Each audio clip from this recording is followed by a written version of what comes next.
Whether you know it or not, you have money in a portfolio, whether you're a millionaire or a zillionaire or it's a tough time for you. But today, we're going to tell you how to maximize that money with Dylan Bond. He's the owner of Bond Financial Services. Dylan, it's a pleasure to have you here. So it's true. It's no matter if you make $2 an hour or if you're a millionaire, you have a portfolio that you can maximize.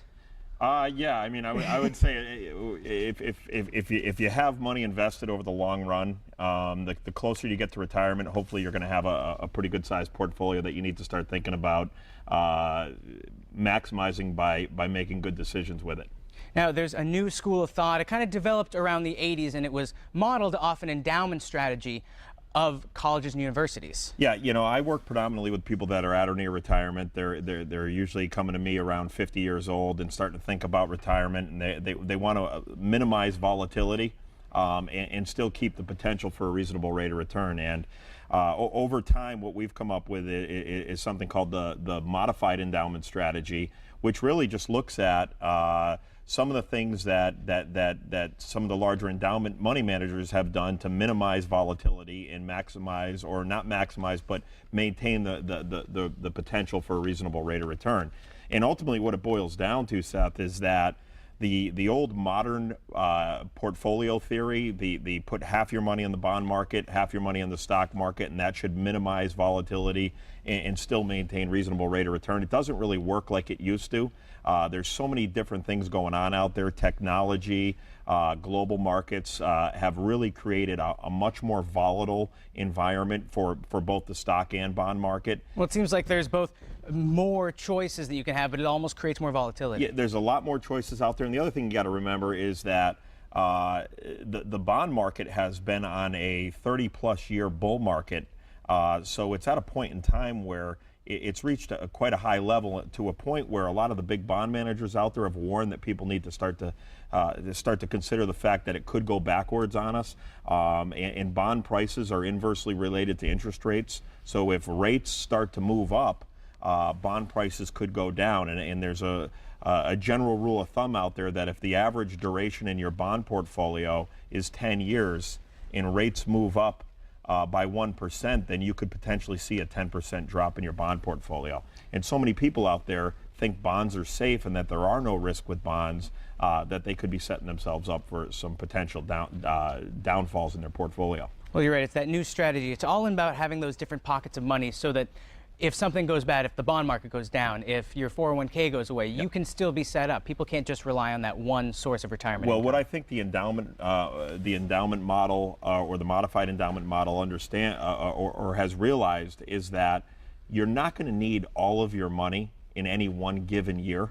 Okay, so you can afford to give up some liquidity on some different investment options to maintain the potential for a reasonable rate of return without having to participate in the volatility of liquid markets like the stock market or the bond market.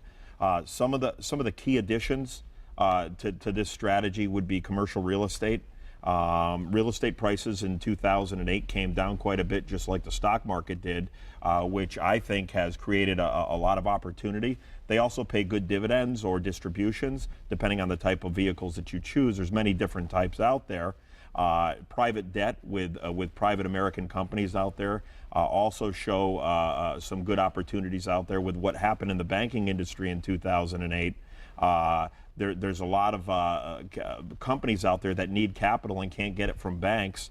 So there's portfolios out there now that are collecting money from individual investors and doing the underwriting and loaning it out to middle market American companies out there that need the capital. Well, someone like me, someone who's still getting to that point where I'm planning my retirement, people my age and older, they often think, hey, maybe I'll do some online banking, but that shuts you off to a whole bevy of resources that places like Bond Financial Services have to offer clients. Right. I mean, it boils down to, in my opinion, I meet with somebody for the first time. I'm just trying to get to know them and understand what their risk tolerances are and build a profile for them of themselves that determines what they're suitable for. Before we make any recommendations, we're going to meet with somebody 2 or 3 times before we're even thinking about what to recommend to them as a plan for their next 20 years in retirement. And lastly, Dylan, running a little bit low on time, but if people want to learn more about Dylan, or if they want to take in a round of golf, they can go to one of your golf outings or one of your dinners where you talk about the 7 fundamental ways to not outlive your income. Yeah, the way I see it is, people get retiring at 60 or 65 years old really have a 30-year time period where they need to plan a retirement, and it all starts with education and helping them understand what's available out there, and that's a good way to do it. Well, because you were saying you have to live 25, 30 years without a paycheck these days. People don't even think about that, so that's a lot of money that you need to sock away before it's time to retire. Absolutely. Dylan, thanks so much for joining us today. Great to be here, It's a Seth. pleasure to have you here, and you can visit bondfinancialservices.net or give Dylan a call, 413-754-4747. Just let Dylan and his staff take the steps to secure your financial future.